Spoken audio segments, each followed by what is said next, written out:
Well, my editing skills are crap, but can the same thing be said about A Quiet Place Part 2? Stick around and find out.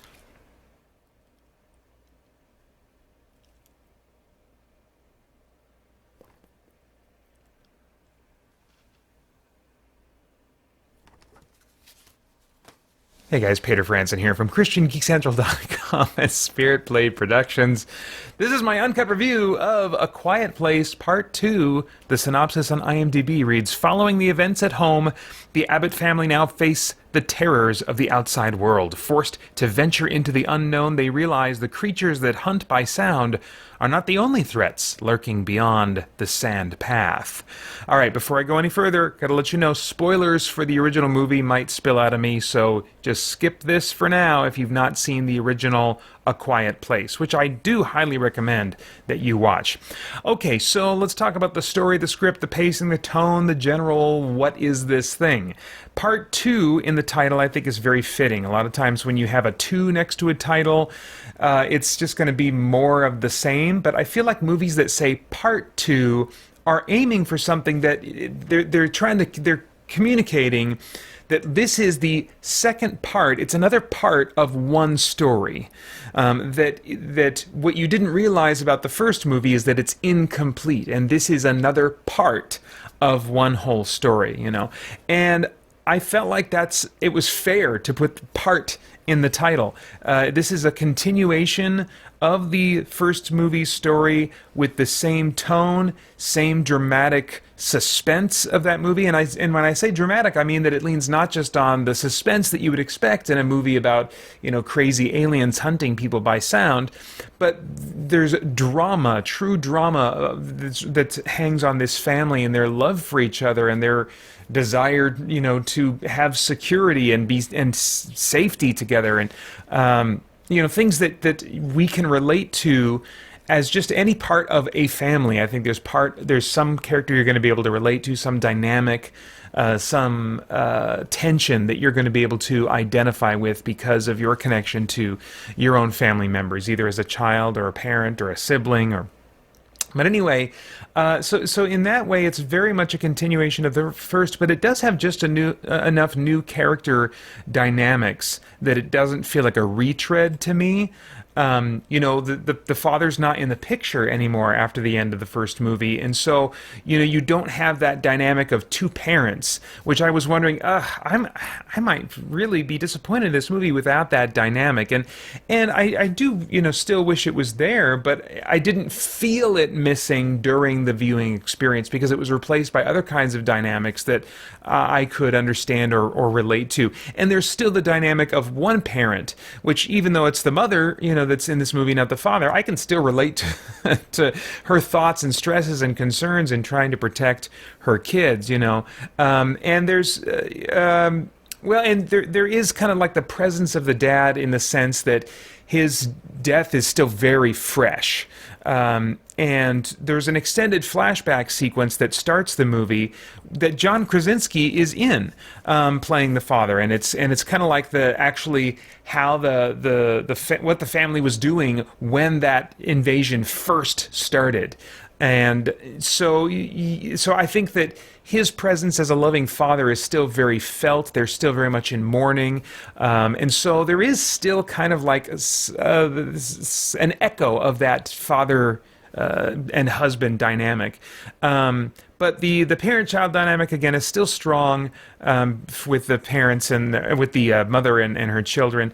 Really, the concept continues to do the heavy lifting in terms of providing tension, not necessarily providing drama. I think it's the fact that this focuses on a family, that provides that dramatic aspect that I really, really appreciate, that you just don't see very often in horror movies where people are being chased by aliens.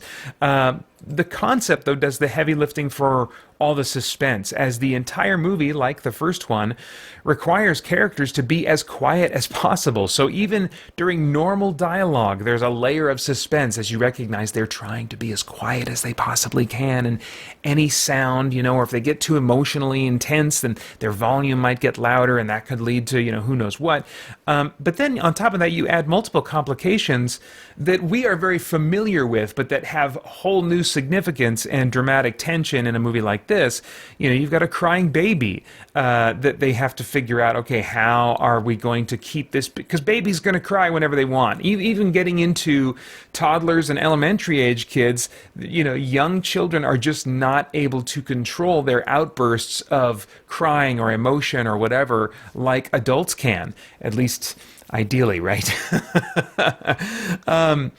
You know, so you got a crying baby, you've got extremely painful and debilitating injuries that, of course, when you see kind of what happens to one of the characters, you're like, yeah, I would scream and cry too, my gosh, you know. And so, and the injuries that not only are painful, but also cause someone to have to move more slowly throughout the rest of the movie and stuff. And so things like that introduced to the movie, in addition to the requirement to be silent, just provide many opportunities for tension to easily and frequently spike. So much like the first movie, I was on the edge of my seat the entire time, you know. The drama side of things now explores less of the family dynamic is still very much present, but what they've added through maybe their subtraction of John Krasinski's character element is exploring how other people are dealing with the state of the world. You know, they're not like running into entire.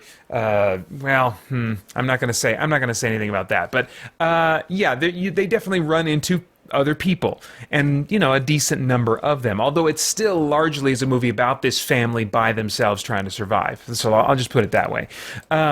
But yeah, they do run into other people, many of whom are not dealing with the state of the world well at all, spiraling into savagery. So there's some nice, interesting new dynamics that are introduced without making the movie come anywhere near jumping the shark.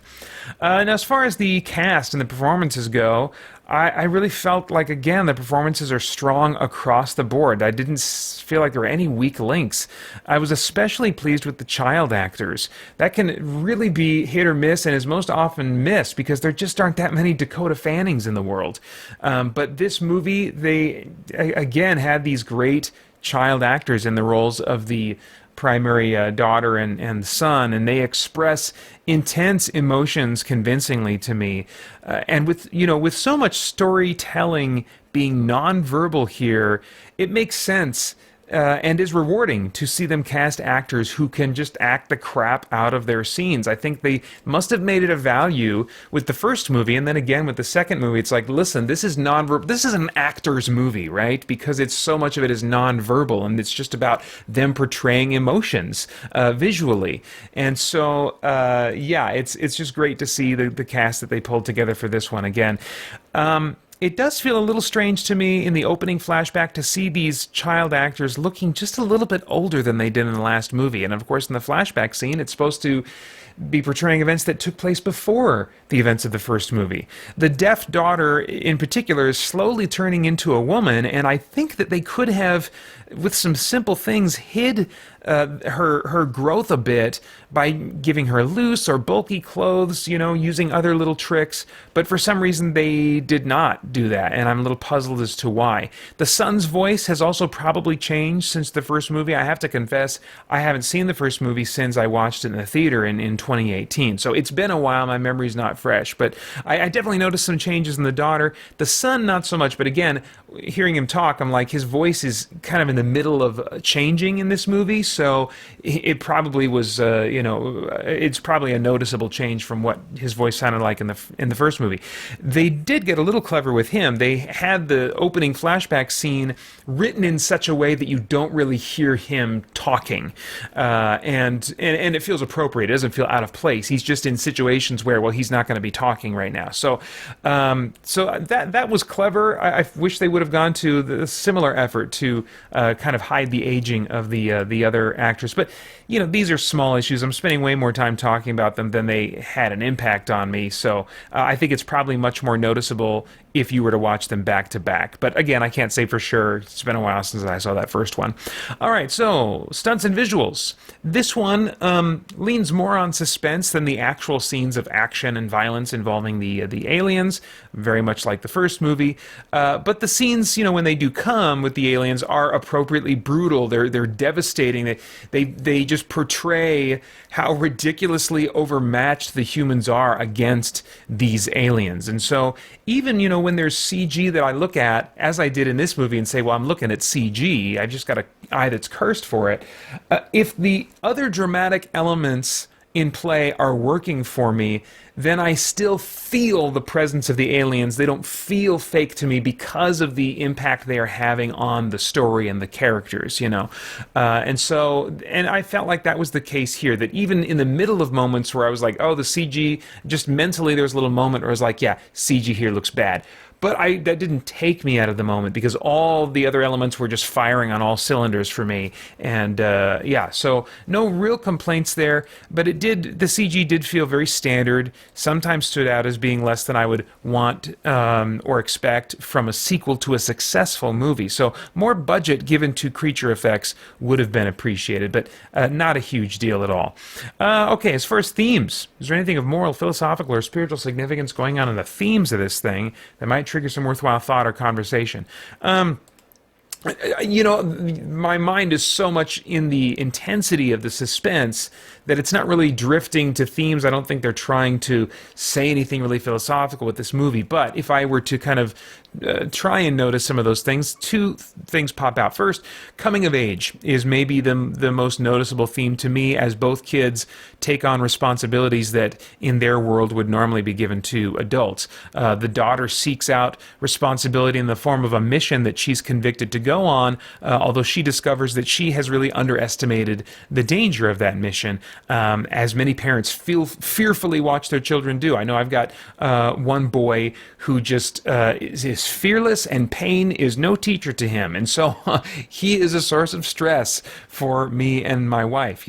The son, on the other hand, has responsibility forced on him in this movie by circumstances that he can't avoid. And so his arc is more about realizing that he is capable and he can rise to the occasion, even though he's just like, he does not feel up to it at all. And so it's an interesting representation. And I have my other son very much fits in that category. And he's less independent and more fearful and anxious in different kinds of situations. And so we as parents are trying to get him to step out and to be more confident and things like. So this is really an interesting representation of two, I think, very common personality types in kids that I can really relate to as a parent. A second theme is perhaps that of human morality in the face of suffering and uncertainty. Now, this has been in horror movies and post-apocalyptic movies for like as long as they've been around, so it's not new at all. But I think that it can strike us in a fresh way in light of what we've been experiencing around the world with COVID, in the last 2 years. I think that I noticed it more, in light of that. And I just kind of reflect on the fact that, when we as Christians on social media very often can't even talk about vaccines and masks without sensitivity and wisdom, resulting in tension or division, and when our tensions rise, and even there's a sense in which communal lines are drawn over these comparatively light issues, how do you think we're going to do how are we going to be ready to represent Christ's love to each other and to the world around us as everything gets worse, much worse, as we know that it will before the end. I reflect after watching this movie and now others like it, that the rabid, animalistic portrayal of every man for himself that's very common in post-apocalyptic fiction and horror fiction is not wild speculation. I think we can now much more easily observe that it's reasonable extrapolation based on how we tend to treat each other now. Now, I have no idea what your tastes are in movies, but if I were a time traveler, I'd go back in time and say, Peter, rent this one for sure. If a third one in this series comes out and it's at the same caliber as these first two, you're going to want to buy these and have them in your collection. I mean, they're just really solid movies. But for now, rent it and don't miss it. I wouldn't say get Paramount Plus just to watch this, but if you've got it already, that's a way you can watch it. Or a $1.50 rental at Redbox, or $2 or $3 or whatever it's costing now. That's a great deal for this intense, constantly engaging follow-up to a movie you loved. This one is easily on par with the first and is a surprisingly satisfying continuation of the story. This one is rated PG-13 for terror, violence, and bloody/disturbing images. And those are all my thoughts for now on A Quiet Place Part 2. I would love to get your thoughts and reactions in the comments below. Please like, share, subscribe, click that bell to stay connected. I want to thank the Spirit Blade Insiders for making this review possible. You can get the info about the benefits. Whoops, what is this? Tyranny of my timers again. All right, yeah, I do need to do that. You can get more info about the benefits of becoming an insider over at patreon.com/Spirit Blade Productions. Then I hope you'll check out our podcast and stay connected to all Christian Geek Central content over at christiangeekcentral.com as we continue to geek out and seek the truth.